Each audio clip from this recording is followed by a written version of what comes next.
Imagine you decided to take a road trip the old-fashioned way.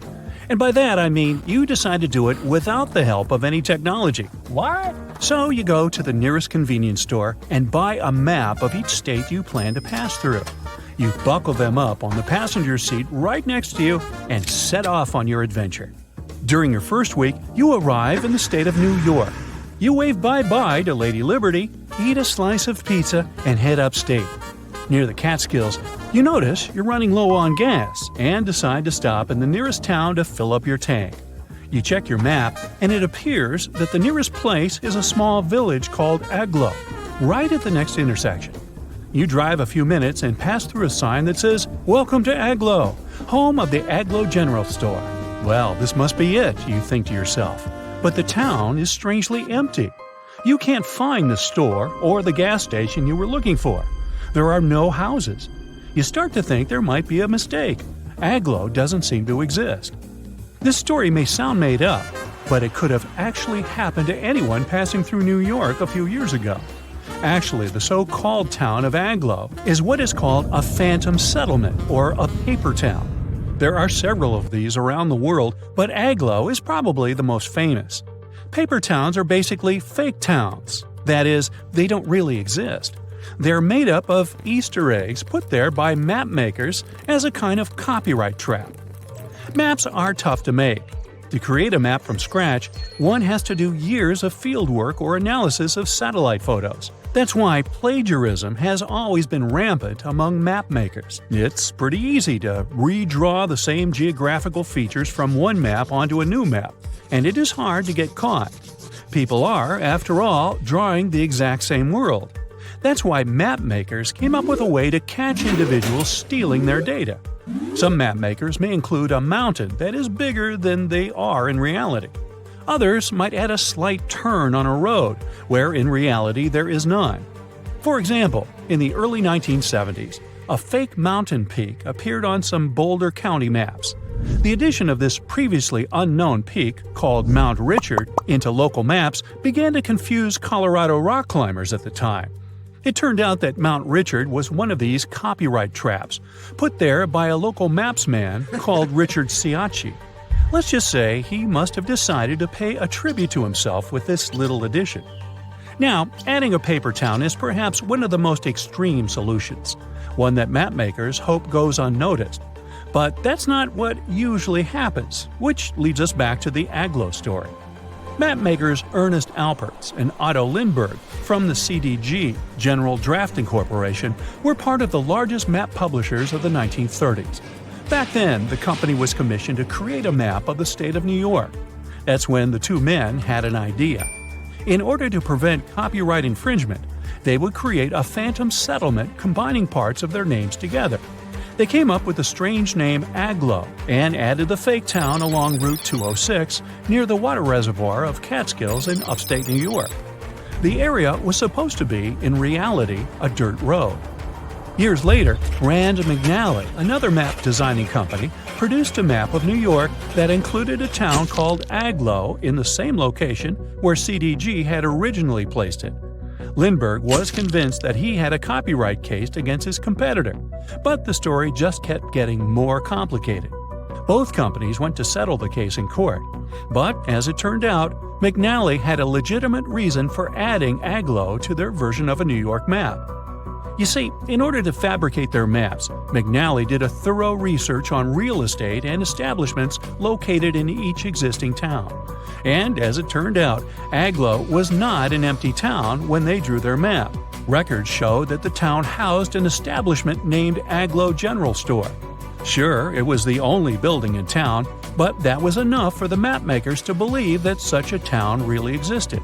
They added Agloe to the map like they would add any other town with physical establishments. It seemed they weren't infringing any copyright if this once phantom settlement had somehow come to life. The plot twist is that CDG's Alpers and Lindbergh could never have foreseen that someone would decide to occupy a made-up town. But it happened.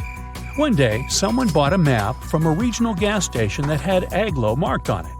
The person wanted to open a store more or less where Agloe existed, so they decided to name the store after the town it was in. They trusted the accuracy of the map they bought and named their business Aglo General Store. After all, why would there be a non-existent town on an official map? The general store didn't last many years, only enough to turn this story into a mess. On the bright side, this whole debacle turned Aglo into a super famous fictitious settlement.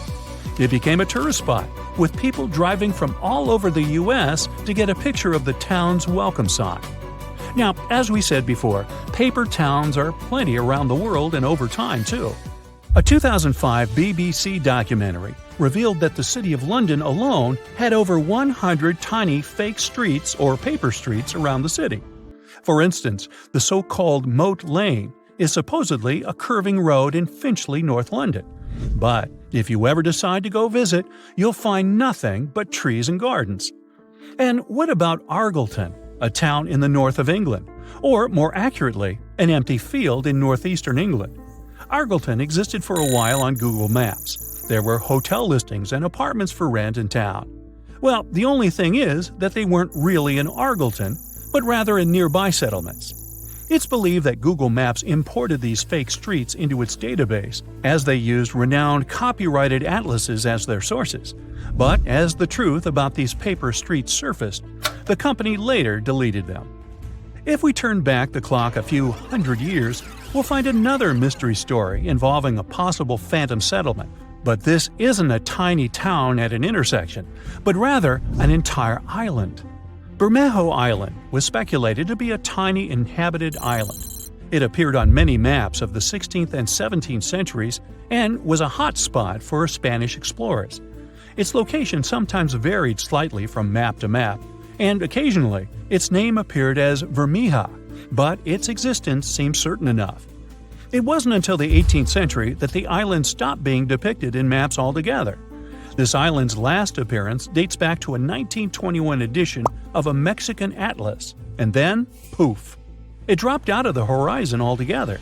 The case of Mexico's disappeared island has raised many questions. Did it sink? Was it destroyed?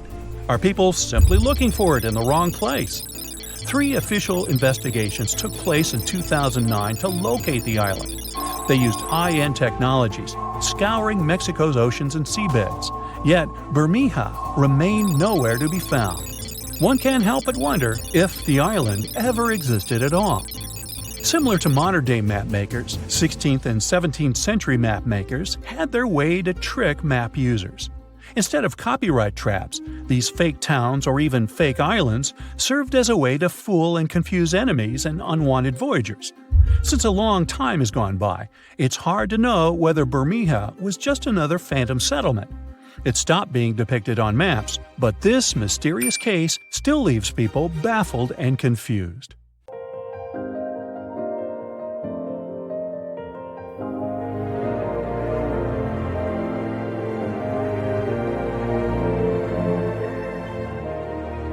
Welcome to Nome, a small town located in the south of Seward Peninsula on the west coast of Alaska. If you live here, I'll bet you say there's no place like Nome. Well, maybe not. It's cold and snowy here, and no roads connect this town with other settlements. And with the onset of night, locals have disappeared here without a trace. Perhaps that's why only 3,500 people live here. Well, let's investigate this case. People disappear in cities for assorted reasons, but it was Nome who attracted the attention of the public. From 1960 to 2004, some 24 people went missing there. That number is statistically too big for such a small population. People just didn't come home in the morning, and no one knew what had happened to them. All the locals in small towns like Nome know each other. There are almost no strangers here, as it's difficult to get to Nome. There are no roads and no ferry crossing. All roads from Nome break off and lead to beautiful natural landscapes unspoiled by human mammals. You can get there and back by plane. And this is not some passenger jet, but a small biplane. Another way to get there is by snowmobile. By the way, Nome is the ultimate point of the famous dog sled race, the Iditarod. Also, you can pay locals from neighboring villages and towns to bring you to Nome by motorboat. But despite this, the town has become quite famous. the frequent disappearance of people finally got needed attention. The whole world found out about Nome, and in 2009, Hollywood even made a movie about it. For a long time, no one could solve the mystery. The police had no clues, no witnesses, nothing. There are long, cold nights here in winter, and the air becomes so cold that a glass of water freezes in minutes. Snow can fall constantly. Therefore, if someone leaves the town at night, snow will sweep all traces away by the morning. Of course, people began to come up with their own theories. The most popular one was about someone who took people away by force. The police didn't find any evidence that some person could do it. So, if it's not a human, it could be some beast. And again, police found no evidence to support this version. After that, people started thinking that creatures from other planets caused these disappearances. Many locals were sure that the town was a popular destination for extraterrestrial spaceships. The plot of the Hollywood movie The Fourth Kind was based on this version. More time passed. Finally, the police and the FBI launched a large-scale investigation, and they uncovered the truth. They realized that the stories about missing people were exaggerated. The popularity of Nome and the constant talk about fantastic things made people believe in the reality of these versions. Now, let's assume that some of the appearances were made up. But still, many people are gone. What about them? The answer is bars and harsh weather. Entertainment venues are open at night. Some locals have fun, leave the bar, and go home. At this moment, a heavy snowstorm begins. Visibility drops to zero, and the strong wind knocks you down. This way, a person might simply get lost. And that's it. The truth turned out stranger than most versions.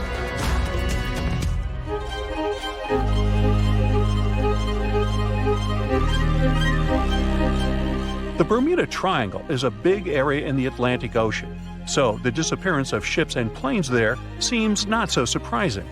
But it's much creepier when it happens on a lake. Let's visit the Lake Michigan Triangle. It's located between Michigan and Wisconsin. For a couple of centuries, terrible things have been happening here. People put the same legends around this place as around the Bermuda Triangle. They reported unexplained phenomena and saw flying objects above the lake's surface.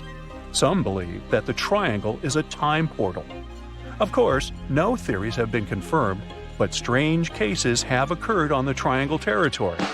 One happened in 1950, when a Northwest Airlines plane with 108 passengers disappeared without a trace during a flight over the lake. Police officers saw a red light over the lake 2 hours after the plane's last communication. The aircraft probably crashed, but rescuers didn't find any passengers or wreckage. All that's left was just an oil stain on the water. Many ships and boats disappeared there, but one of the strangest cases occurred on April 28, 1937. It was midnight. One ship was sailing through this lake. Captain George Donner went to sleep in his cabin after a hard day's work. 3 hours later, the vessel was approaching the port. One of the crew members went to the captain's cabin to wake him up. The door was locked from the inside. The assistant knocked, but no one answered. When he suspected that something had happened to the captain, the assistant unlocked the door. He got into the cabin, but there was no captain there. He seemed to have disappeared into thin air. The crew couldn't find him. Since then, the eerie disappearance of Captain George Donner remains unexplained. Meet David Paulides. In 2008, he finished his career as a police officer and began to study the mysterious disappearance of people in Europe, the USA, and Canada. He found out that most people went missing in the U.S. national parks. Over the past 150 years, more than 1,100 tourists have vanished there. Many of them were experienced travelers who knew how to survive in harsh wild conditions. David has written about these mysterious vanishings. He pointed out that some of them didn't disappear, but were found alive. They woke up somewhere in the forest and didn't remember what had happened to them. The creepy detail of all these cases is that most missing persons were young. Another detail is that many went missing before hurricanes. There are too many riddles and not enough answers in this case. Then there's the Sargasso Sea in the northern part of the Atlantic Ocean. This is the only sea that doesn't have shores on land. It's called the sea only because it's defined by ocean currents. Also, golden brown algae grow in this area's bottom, making it seem like an orange spot in the middle of the endless ocean. The Sargasso Sea became famous because, in the 19th century, one of the most famous phantom ships in history sailed here. In 1872, a brigantine sailed through the Sargasso Sea. Its captain spotted another ship a few miles away. He lit a signal fire, but received no response. Then the captain decided to sail closer to find out what had happened. On the hull of the mysterious ship was the name Mary Celeste. The captain of the brigantine and several crew members went on board. They walked around the deck and looked into the cabins and the hold. Everything was in place, but there were no people. The cargo and barrels remained untouched, so pirates didn't attack the vessel. The only damaged thing on the ship were the sails. They were torn to shreds. All documents except the logbook were missing from the navigator's cabin. The last logbook entry was added on November 24, 1872. The crew of the ship was never found, and this was one of many cases. In the 20th century, from the 60s to the 80s, there were many reports of empty boats and yachts floating on the sea. Also, some entire ships disappeared without a trace. All these cases still remain a mystery. According to one version, the four-sided current forms water funnels. Whirlpools can quickly pull a ship into the depths of the sea. This explains the disappearance of boats. But what about cases when the vessel is still on the water without a crew? Sometimes these whirlpools can create wind vortices. They're like little tornadoes. What if these whirlwinds are powerful enough to throw people overboard and tear the sails? Yeah, the theory seems too fantastic. So, what do you think happened? Well, looky here. It's New York City, the Big Apple, the city that never sleeps. Hong Kong on the Hudson, the greatest city in the world. New York, New York, the city so nice they named it twice. Alright, I'll stop. You thought you knew this city so well, but underneath all that glitz and glamour is a facade, literally. New York is populated with some of the most iconic urban buildings in the world and home to some of the most unique and famous towers. Who would have known that New York was a front for fake buildings? And the cool thing is that there are plenty to search for. Okay, I'm adding that to my bucket list. So the question is, why do they put these fake buildings all over New York? The city is one of the most vibrant places in the world and requires many infrastructures to keep the city in motion. That means having many industrial structures and buildings in every major district. New York is charming for the design and the buildings. Imagine having industrial structures right next to your favorite pizza parlor or hot dog stand. The designers thought ahead and decided to disguise those industrial infrastructures as fake buildings. They blend with the city so well that they don't stand out. They look like your good old apartment or housing unit with a front door, real-life windows, and even charming balconies where people would hang out. The only thing is that there's nothing behind the facade and no one is allowed inside. So, where in the world can you find these fake buildings?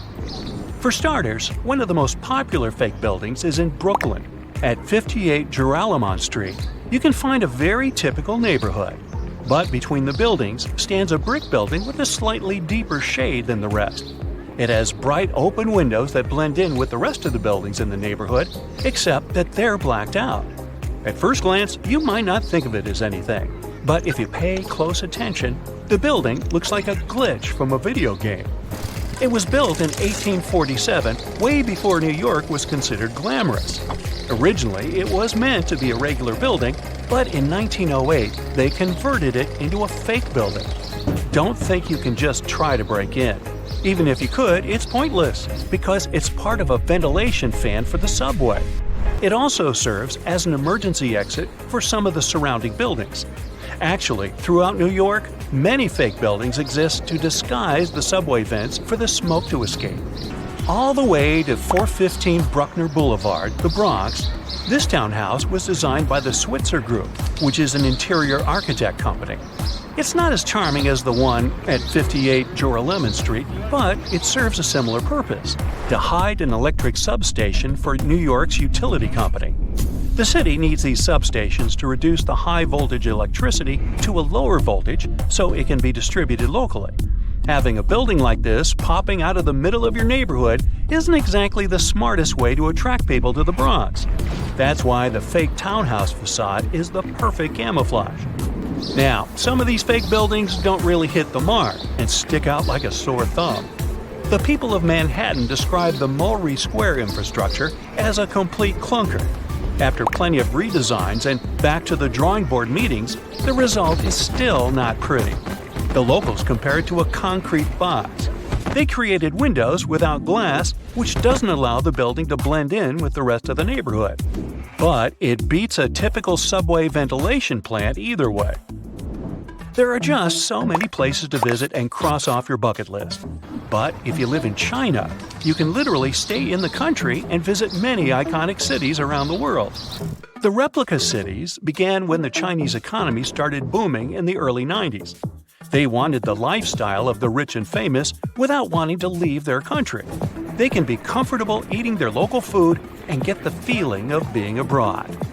The Chinese province of Guangdong has an identical copy of the historical Australian alpine village Hallstatt. The real Hallstatt is centuries old and one of the most charming places to discover. The local people of Hallstatt also had no idea that their home was being built in China. Some people thought that this was controversial, probably because it cost around $940 million to build it. Paris is undoubtedly one of the most charming cities you could ever visit. Its rich history and vibrant culture are enough to catch the first plane to go there. For residents of Tianducheng, that's something they can do anytime they want. The city is also known as Sky City and has a replica of the Eiffel Tower that looks eerily like the iconic one in Paris and built buildings to match the city's visual charm. One of the main things that will break the charm is the farmland surrounding the city. There's barely anyone there, and the streets are always empty, very un-Paris-like. Still, you can find some nice fountains and statues scattered along the streets to give it some spirit. There's laundry hung everywhere, even on the trees. The picturesque fountains are dry and many apartments are empty. Only a few stores are open for business. Even though this looks like a fake city, it's quite real. Some people live here because it's more affordable than other places. 2 hours away from this town is another version of Paris's Pont Alexandre III and a carbon copy of London's Tower Bridge, but with 4 towers instead of 2. Hey, such a bargain! You can also visit the closest thing to Italy, but this time you can go shopping. Florentia Village is an outlet mall that offers an array of shops to lose yourself. The good thing is that this was built by an Italian developer to capture the essence of an Italian village. It has fountains, canals, and mosaics for proper aesthetics. It began in 2011 and has more than 200 shops with many Italian brands and British, US, and Chinese brands as well. The place is so popular that it gets between 10,000 and 25,000 visitors per day. China also has other replica towns that put you in a mini Manhattan called the Yujiapu Financial District. The developer's goal was to make this place the financial center of the world. It was complete with the right landmarks, like the Rockefeller and Lincoln Centers, but the project was halted in 2019, leaving it mainly empty. You can find a typical English town with cobbled streets, Victorian homes, and restaurants that make Thames Town. This place was meant to recreate a European lifestyle fantasy without leaving Shanghai. China also has a Dutch town that has some elements of Amsterdam with windmills and famous canals. They even decided to copy some of the landmarks, like the Netherlands Maritime Museum. Here's a bonus story of Lebanon's thinnest building built out of a dispute. It's the story of 2 brothers who both inherited unequal plots of land. One of the brothers happened to get a very thin plot of land and couldn't help but be jealous of his brother's nice plot of land. He wasn't pleased. Both of the lands overlooked the Mediterranean Sea in a lively neighborhood of Beirut. So it's no wonder that both brothers couldn't agree on how they should develop their lands. It was obvious that the brother with the most land could build a proper building. The other brother had to improvise. He decided to obstruct his brother's property by constructing a thin building enough to only fit 14 feet at its widest and 2 feet at its most narrow. It was constructed in 1954, and the locals of the area know it as the Grudge. The crazy thing is that the place was once habitable with many visitors enjoying their stay. It's not easy to live there, but it's part of living the experience. The building is still standing, but is empty. They used to call this island the Paris of the East, mostly because it had beautiful buildings with large gardens and impressive stone archways. But now, it's nothing like it used to be, with all the architecture almost entirely covered in tree roots and vines. Ross Island is a small territory in the Indian Ocean. It's located east of the Indian city of Port Blair. Though initially thought of as a jail, Ross Island eventually became a luxurious resort for the local administrators. They called this island a real treat for its more privileged residents. It boasted opulent bungalows, stained glass window panels brought all the way from Italy, neatly kept gardens, tennis courts, and even swimming pools. Soon after the complex was closed in 1937, a powerful earthquake hit the island. It caused a lot of damage, making it even more uninhabitable. The island is now in the administration of India and has become a tourist attraction for people interested in abandoned towns. Pieces of German architecture still lie hidden in the Namibian desert. The city of Kolmanskop, Namibia, was a luxury location at its peak in the early 1900s when German workers settled here looking for diamonds. This abandoned town used to have everything from a ballroom to a hospital and even a bowling alley. It all started to decline somewhere in the late 1910s when another diamond-packed location was found nearby. So, most of the people living here moved, leaving everything behind in search of more money. Kolmanskop has since been slowly occupied by sand dunes, while the hot temperature and low moisture help to preserve the buildings. This ghost town is also available for visitors. If it sounds interesting, you can book a tour in the nearby town of Lüderitz. Another abandoned castle dominates the view in Krakow, a city in Italy. The whole village sits atop a cliff that's 1,312 feet high. The founders liked this location since they knew it would be easy to defend themselves from unwanted guests. But the castle, built in the 1300s, soon became overwhelmed by landslides and earthquakes. Even though it has no residents anymore, the medieval city often comes alive during the various local festivals that take place here in the summer months. The locals also offer tours and tell amazing stories about the location. One of the highlights of the tour is a statue that seemingly came out of nowhere and now lies in a body of water. Hidden away in the Montana mountains, Garnet Ghost Town tells the well-known American story of the West's gold rush. The town's history goes back to the 1890s when they found a lot of gold in the Nancy Hanks mine. During its glory days, Garnet had almost 1,000 residents. Even though it's in a relatively secluded location, it had saloons, hotels, stores, a school, and other features of a regular little town. In 1905, when most of the gold had already been taken away, most mines were left behind, so only a couple of hundred residents stayed in Garnet. The final straw came in 1912, when a fire damaged most of the town's buildings. So, by the 1940s, Garnet was completely abandoned. It soon became a hotspot for treasure hunters looking for furnishings and artifacts. That was until a preservation campaign started in the 1970s. It ended with the town being declared a historic district in 2010. To this day, Garnet is one of the best preserved ghost towns in the area.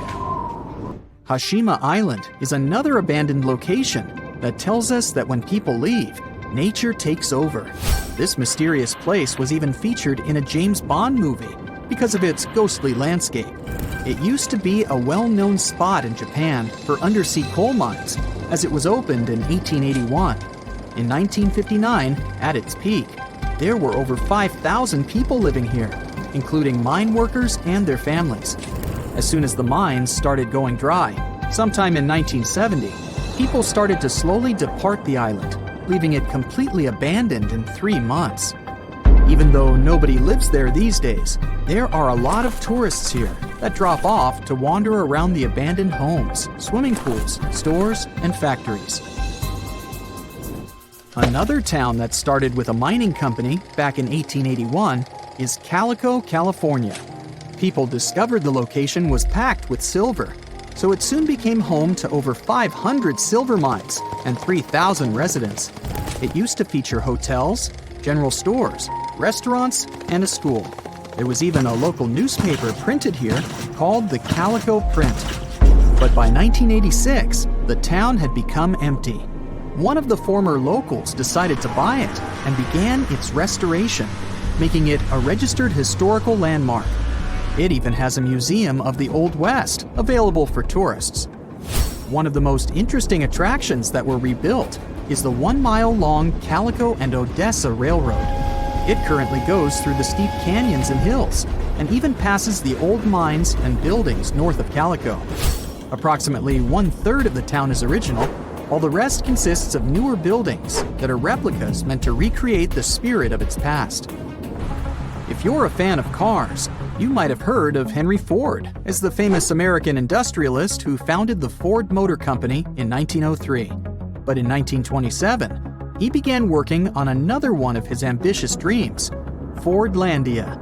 It was supposed to be a massive rubber plantation located near the Tapajos River in Brazil, since he needed a reliable source of rubber for his car tires and hoses. His vision was to design a town complete with swimming pools, a golf course, living bungalows, and even weekly square dancing sessions for the locals. This project was unfortunate to begin with, since the local rubber trees soon got infected with leaf fungus. Even though Henry Ford invested a staggering $20 million into this potential income source, the town failed to produce the needed rubber. He had nothing left to do but to sell it to Brazil in 1945, and soon it was completely abandoned. Many of its buildings are still standing, but have been taken over by the surrounding nature. You can still see curious tourists wandering through it to this day. During its glory days, Hampi was the second largest city in the world. Looking at its ruins today, it's hard to imagine this Indian city used to be filled with temples and bazaars, and that it served as an important center of the Mauryan Empire in the 14th and 15th centuries. It was destroyed in the 16th century, but it still has beautifully preserved forts and markets. It became part of the UNESCO World Heritage in 1986, aiming to protect its buildings, such as the Lotus Mahal, a stone structure that was carved to resemble a lotus flower opening to the sun. A tourist village was constructed back in 1920 along the shore of Epicuén, a salt lake about 370 miles southwest of Buenos Aires in Argentina. It was designed to provide people with a busy city life a breath of fresh air near the restorative salt waters of the nearby lake. It was soon equipped with a railroad station and ended up having a population of more than 5,000 residents. The project was also destined to fail soon enough, as the unusual amount of rain at that time caused Lake Epicuén to swell. In 1985, the water took over the local dam, and the town was flooded. The waters were so deep that they even reached a depth of 33 feet in 1993. They only began to recede in 2009 and left behind the remaining buildings, literally encrusted in salt. No one came back to the town except for Pablo Novak, who returned here back in 2012 and was the only resident of Villa Epicuén at the time. Scientists discovered something Atlantis-like near Australia. There used to be an entire continent that's now underwater. Here's what happened to it. Around 70,000 years ago, during the last ice age, there was a huge landmass called Sahul. It was located in the southwestern Pacific Ocean. This ancient supercontinent connected what we now know as Australia, New Guinea, Tasmania, and the Aru Islands into one giant piece of land. Imagine lush tropical rainforests surrounded by beautiful mountains. Sahul's tallest mountains were in the New Guinea highlands, with peaks reaching over 13,000 feet.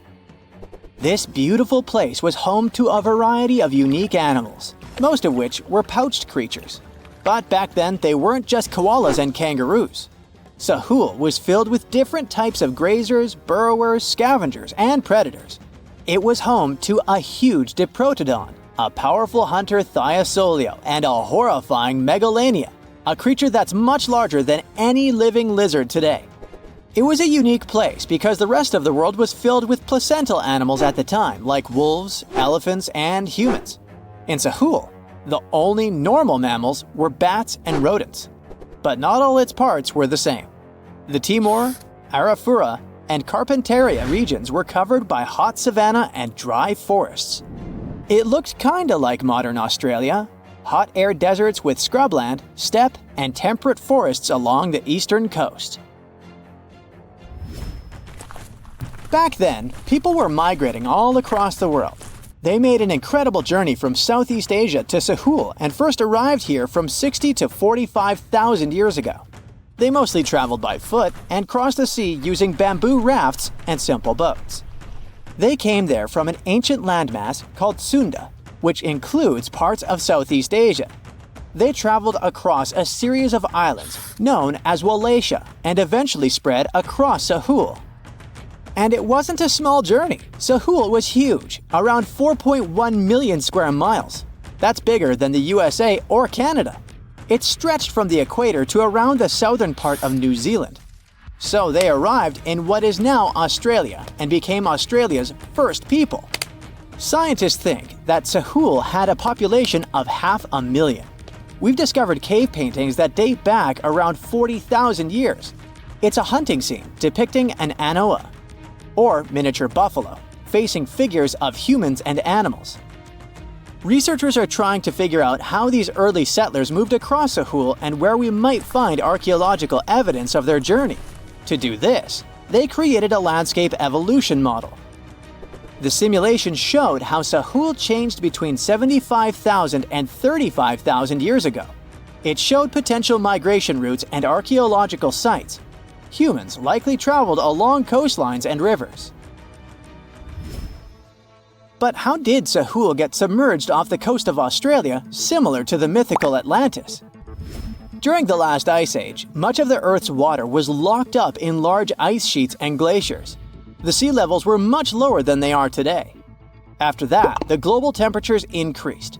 The ice sheets melted and the sea levels rose, flooding the land bridges that once connected different parts of Sahul together.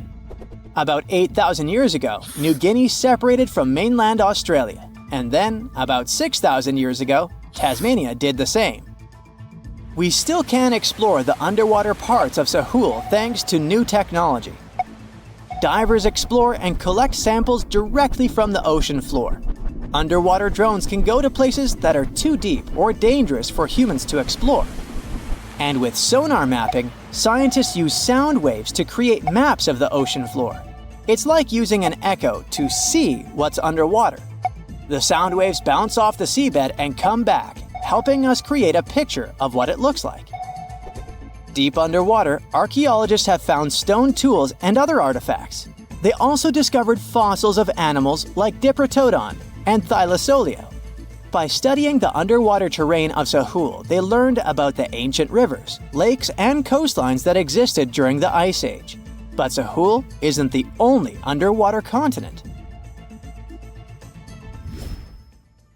Sahul isn't the only hidden gem of Southeast Asia. Take Sundaland, a place made up of Sumatra, Java, Borneo, and some other islands. This place was crazy huge during the Ice Age, but now almost fully underwater. Almost, but not entirely. The parts above the ocean are teeming with life. If you like birds, check this place out. It has almost a fifth of the world's bird species.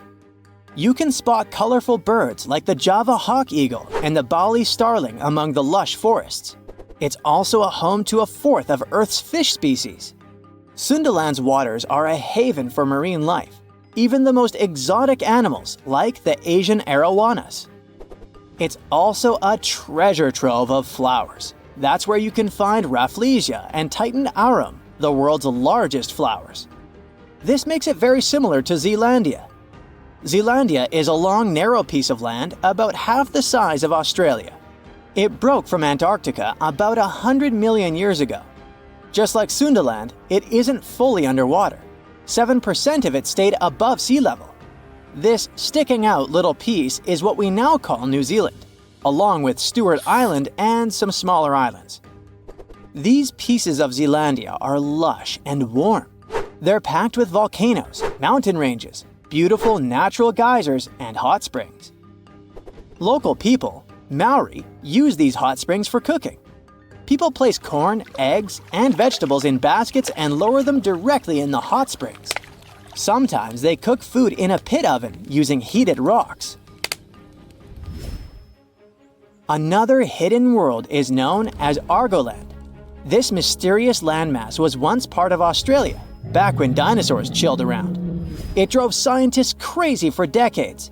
They knew it existed because it left a huge stretch on the ancient seafloor, the Argo Abyssal Plain. About 155 million years ago, it broke off from Australia, saying bye-bye. The continent drifted somewhere north, and when it reached Southeast Asia, it just vanished.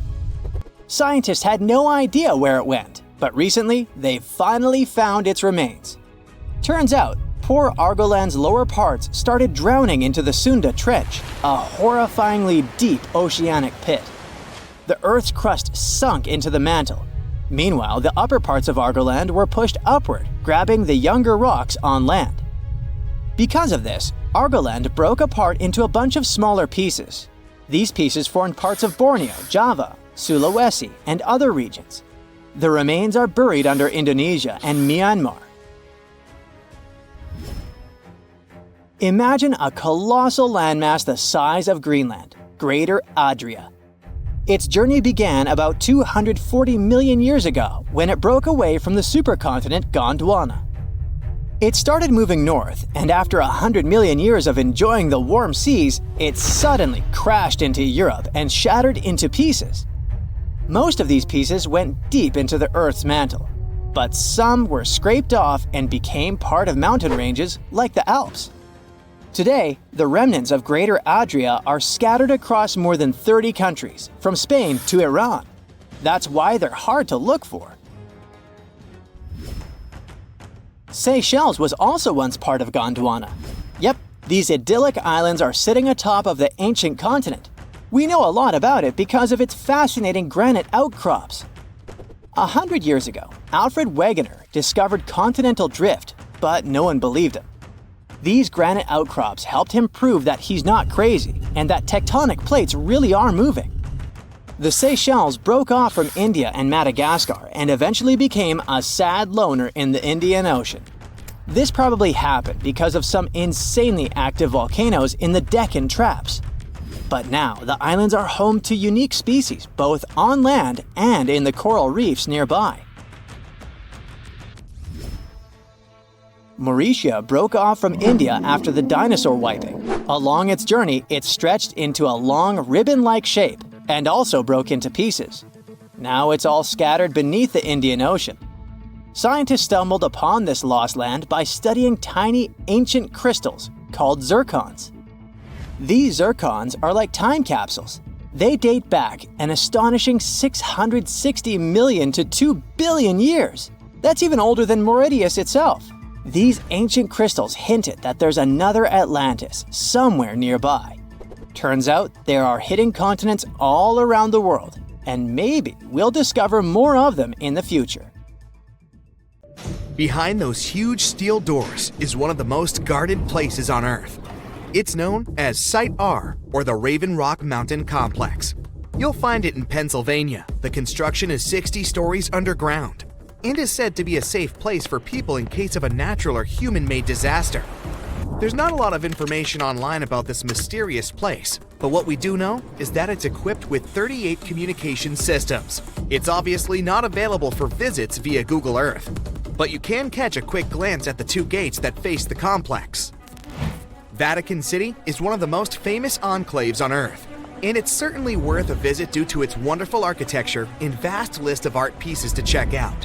One place, however, will always be off limits for visitors: the Vatican's secret archives. They have some of the oldest and rarest books on Earth.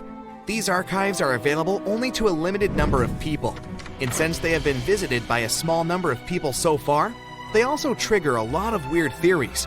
For example, that there may be books proving there's life outside our planet. If you're fascinated by shipwrecks, you'll be interested to know that one of the largest wrecks you can see on Google Earth is on North Sentinel Island, India. It used to be called the SS Jassim. It was a Bolivian ferry that sank in the area back in 2003. The reason why people can't visit it physically isn't because of the ship itself, but because the island is home to the world's most dangerous tribe. We don't really know how many people live there, but it was estimated that between 50 to 400 people call this place home. And they really don't like tourists. No person that tried to reach them survived. Also, to protect them, their privacy, and their special status, the island is closely monitored by the Indian authorities. That's mostly because it's believed the locals don't have any immunity to modern diseases. So being in contact with foreigners might be dangerous for the tribe's people, since they've never seen the outer world. A huge pink bunny appeared seemingly out of nowhere in the Italian Coleto Fava Mountains back in 2005. Besides the locals, some people stumbled upon it online too. They were puzzled by the discovery. Unfortunately, that 200-foot-tall bunny is completely gone today. You can still find the images of it online though. The unusual object was designed by artists from Vienna. They encouraged tourists to climb, jump, or even take a nap on top of the large rabbit. The whole purpose of the project was to allow people to experience what it would be like to live as smaller creatures. The bunny didn't have any removal date at the time it was placed there and was expected to last at least until 2025. But Mother Nature had other plans. A Japanese artist decided to move back to her little home village named Nagoro. But she soon found out that most of her neighbors were moving to bigger cities. To deal with loneliness, she started putting together scarecrow-like dolls, or kakashi, and placing them all over her garden. She didn't stop there though. The artist soon began doing the same with many other places in her village, creating dolls and placing them as if they were taking part in various human activities. These dolls keep moving around too, but the woman likes to stay true to her story and insists she doesn't touch them. You can see the images of this quirky village on Google Maps. This weird portal was discovered via online maps in New Baltimore, New York. It gave people all sorts of bad dreams. With spooky-looking buildings and all sorts of blurry figures, this area soon became a source for many weird internet theories. Turns out it was nothing more than a technical issue, which resulted in those images being rendered in a distorted manner. Either way, if you look for these images on Google, you won't be able to unsee them. This cute miniature world map was created by an artist from Denmark. He continuously worked on this tedious project from 1944 until 1967, using mostly his hands and just a few tools for moving heavy rocks around. He gathered stones at the edge of the water, then recreated the map of the world on the surface of this lake. During the winter, he was able to use a sled to transport larger pieces of rock over the ice and then place them in the perfect position. Apart from the continents themselves, the map also features rivers and lakes, as well as some other famous landmarks. Care to have a look at a sea without any coasts? Search for the Sargasso Sea. You'll find it in the northern Atlantic Ocean. This weird sea is surrounded by 4 ocean currents and no dry land at all. It got its name from the seaweed that grows there, sargassum. Fingerprints on the lens of a satellite camera? You may be tricked into thinking this if you search for the Finger Maze. It's located in the city of Brighton, UK, and is a large fingerprint created in Hove Park. It also has a maze at the center. It can be really hard and time-consuming to look for wild animals on Google Earth, but the Geo browser does have a nice feature that can help if you're eager to see hippos and flamingos in their natural habitat. Try Googling animals from above and start scrolling through these images. This unique feature can take you from Kenya to Namibia and even all the way to Antarctica, where you can see emperor penguins. There are some places on Google Maps that, for specific reasons, aren't available for the online public, like the Royal Palace in Amsterdam.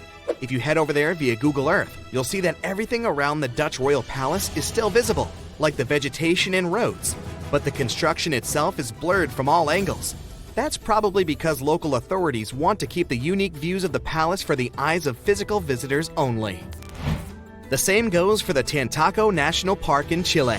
This one is a privately owned nature reserve that can only be seen on Google Maps from a distance. Once you reach a certain point, the zoom feature stops working.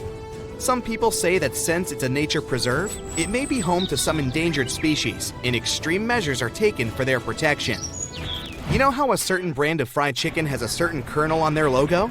Yeah, you won't see any of these logos in high resolution on Google Maps. That's because the online map uses specific algorithms to detect people's faces and blur them out. As you can see, it's not always really that accurate. It's called Snake Island, and the Brazilian authorities prohibit people from visiting it. For good reason. You'll find the island near the city of Sao Paulo in Brazil. It's said to be home to over 4,000 snakes. Some of the most venomous types of reptiles on Earth call this place home. If that's not creepy enough, how about that some of them are so dangerous that a small drop of their venom can permanently damage the human skin? You can see the shape of the island on Google Earth, but the more you zoom in, the blurrier it becomes. Here's another cool thing you can do on Google Earth: time travel.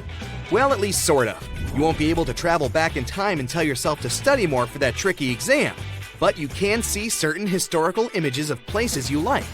You can check if this feature works by looking at the upper left corner of the screen. If you can see a small icon with a clock, it may allow you to scroll some years back. But you can also see how sunlight affects Earth if you turn on the sunlight feature.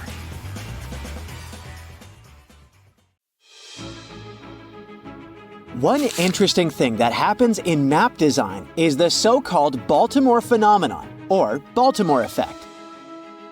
This phenomenon happens when a city or another object is left off a map because there's just not enough space, while smaller cities make the cut simply because there's room for them. The name comes from Baltimore, Maryland, which often gets left out of maps because it's surrounded by bigger cities like Washington, D.C. But on the flip side, sometimes smaller and less well-known cities like Alice Springs in Australia end up on the same map simply because there's enough space for them. Like at this scale, Alice Springs, which give or take 25,000 inhabitants, is labeled. But the huge city of Guangzhou, with over 14 million people, is somehow not. This phenomenon is more common on automated mapping sites, but it doesn't happen at every zoom level.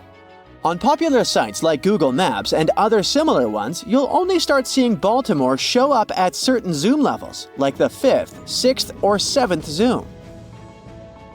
Cartographers can tweak their maps to make sure they're useful and convey spatial information effectively, finding the right balance between showing important details and keeping the map clear and focused.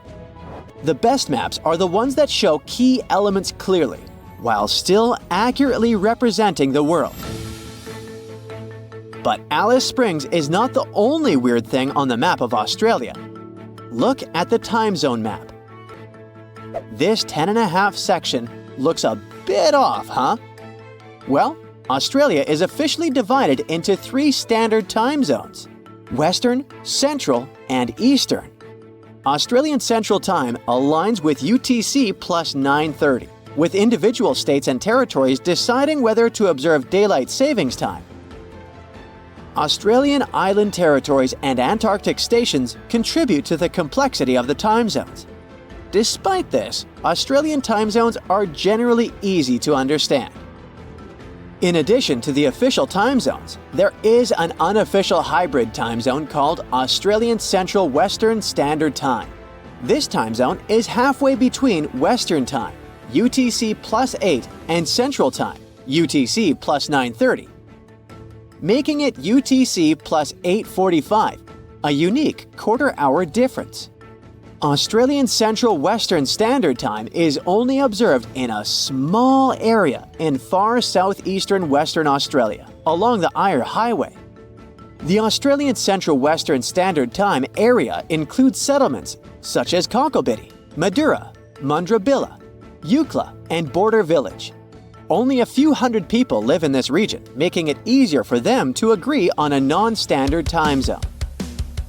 Despite the lack of official approval, Australian Central Western Standard Time continues to be followed due to the significant time gap between Western and Central time zones, especially during the summer when South Australia observes daylight saving time and Western Australia does not. The use of this unique time zone can often lead to confusion, even amongst the locals. Eucla police, for example, operate on Perth's time zone, causing occasional tardiness to events such as community gatherings.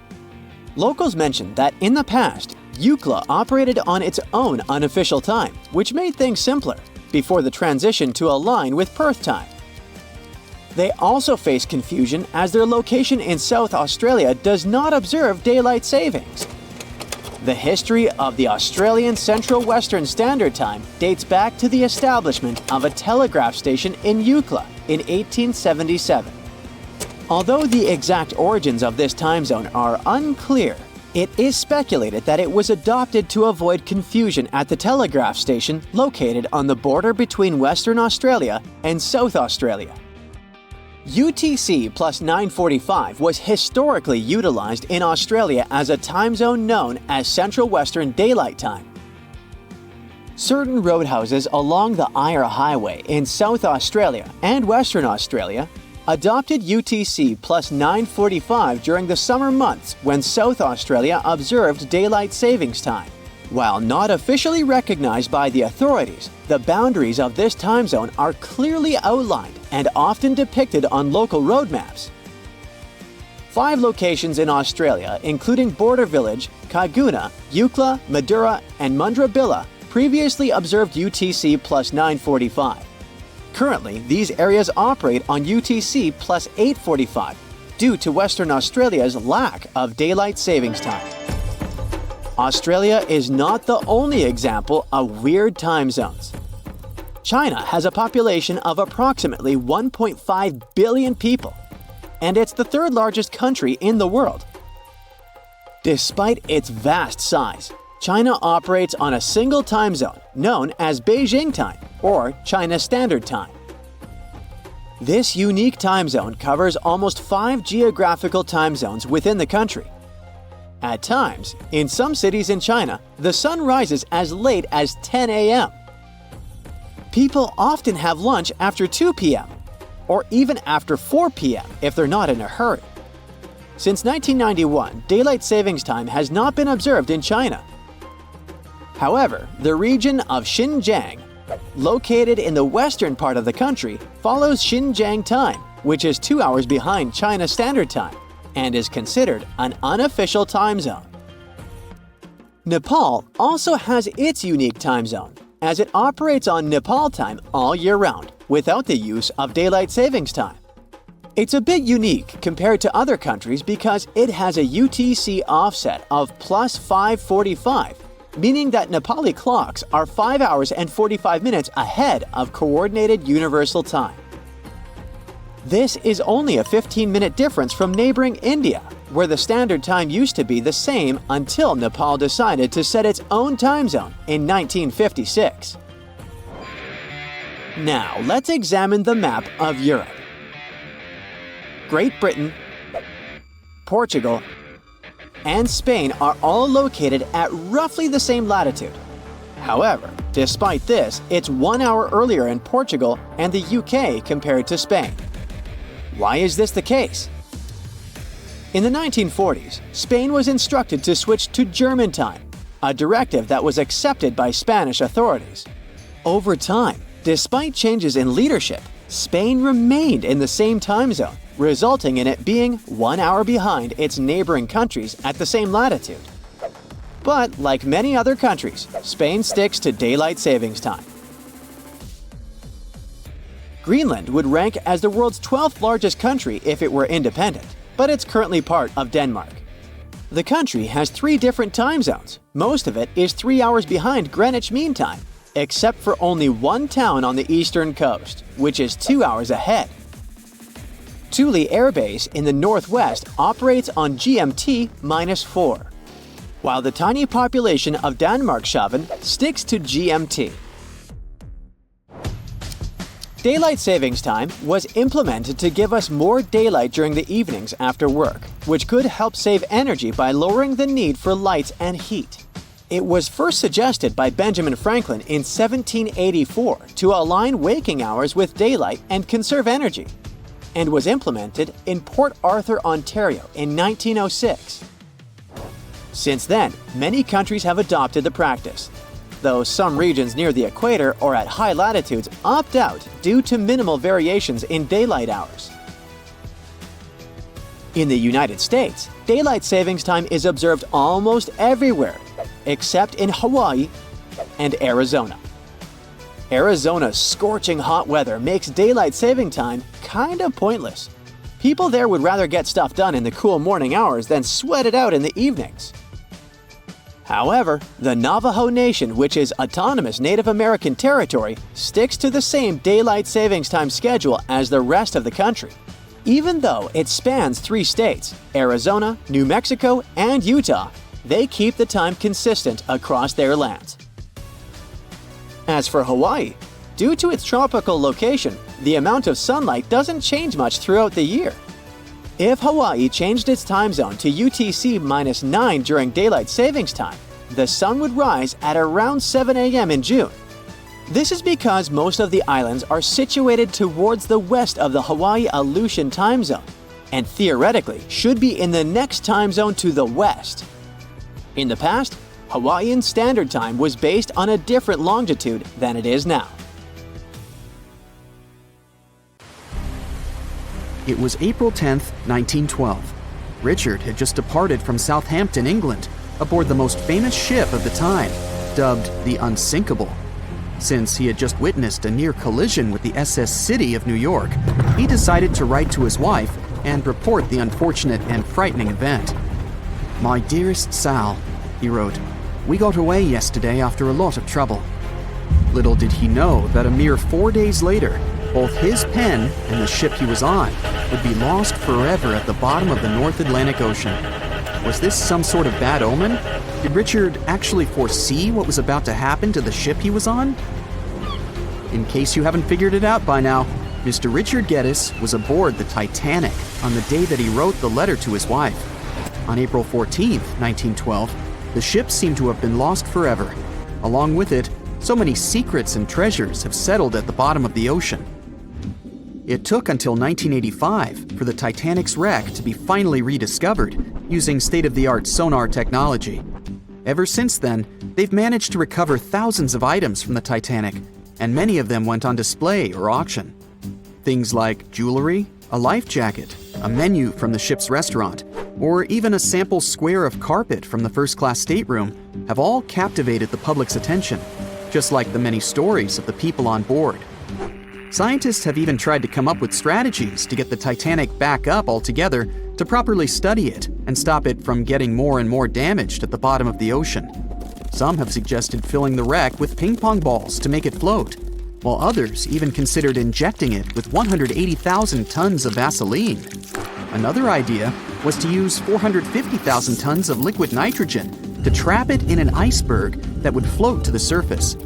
But they eventually had to let go of all these potential strategies since the Titanic is way too fragile to ever be recovered.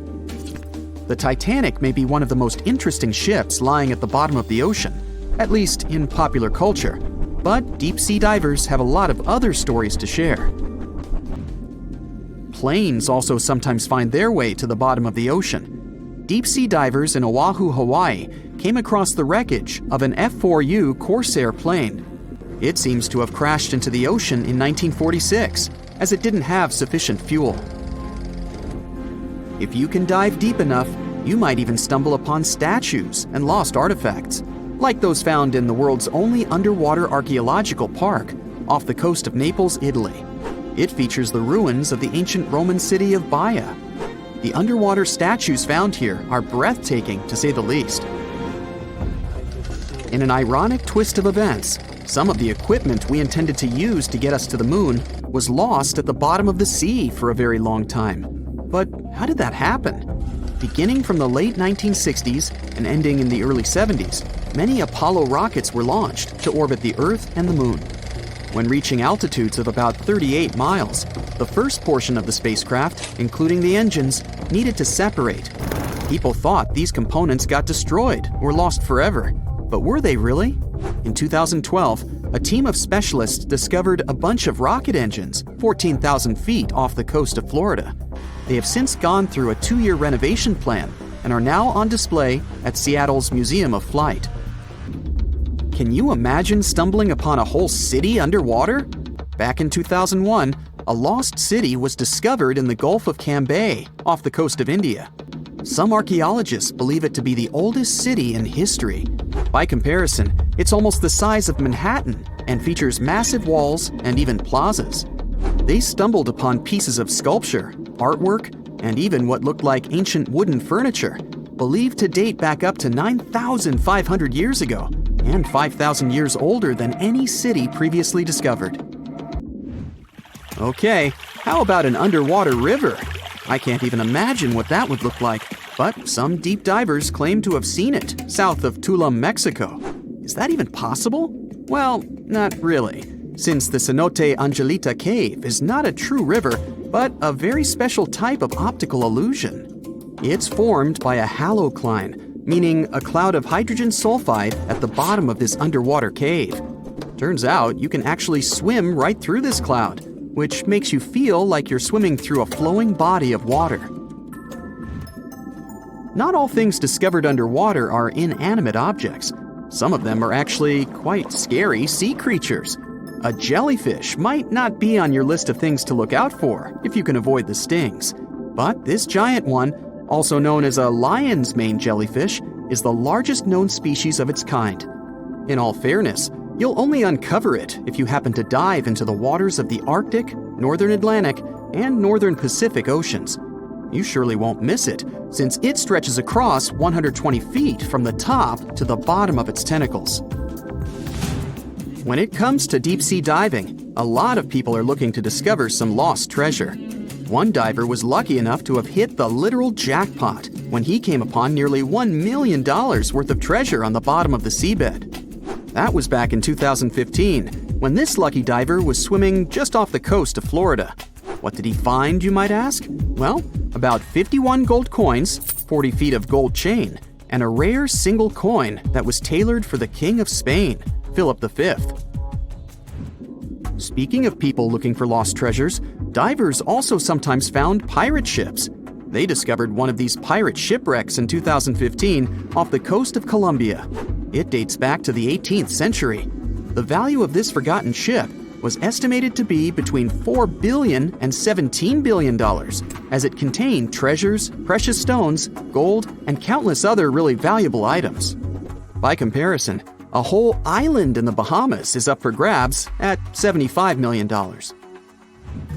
A computer is the last thing you'd ever expect to discover underwater, right? And this was no regular computer, but an ancient one. And yet, someone stumbled upon it between 1900 and 1901 on the spot of a shipwreck located off one Greek island. Researchers believe this weird stone contraption to be the earliest form of a computer. It was designed to serve many purposes, such as predicting astronomical positions and eclipses on the calendar. Since humanity lost most of the technology used back then, it was wonderful to rediscover it so many years later. It let us piece together many of the ancient Greeks' accomplishments. The computer is now at the National Archaeological Museum of Athens, should you ever want to check it out in person. This has to be one of the most mysterious places on Earth. It's called the Mariana Trench, and it's the deepest part of the Earth's oceans. We really don't know how deep it is, since it's so difficult to measure, but it's somewhere around 7 miles deep and 5 times longer than the Grand Canyon. They first studied this massive underwater hole back in 1875 using a weighted rope. Back in 2012, a Canadian film director named James Cameron reached the bottom of the trench in the submersible vessel Deep Sea Challenger. Some of the most bizarre creatures on the planet call this place their home, including the Dumbo octopus, the sea cucumber, and the goblin shark. The Mariana Trench took its name after the nearby Mariana Islands, which are named Las Marianas in honor of the Spanish Queen Mariana of Austria.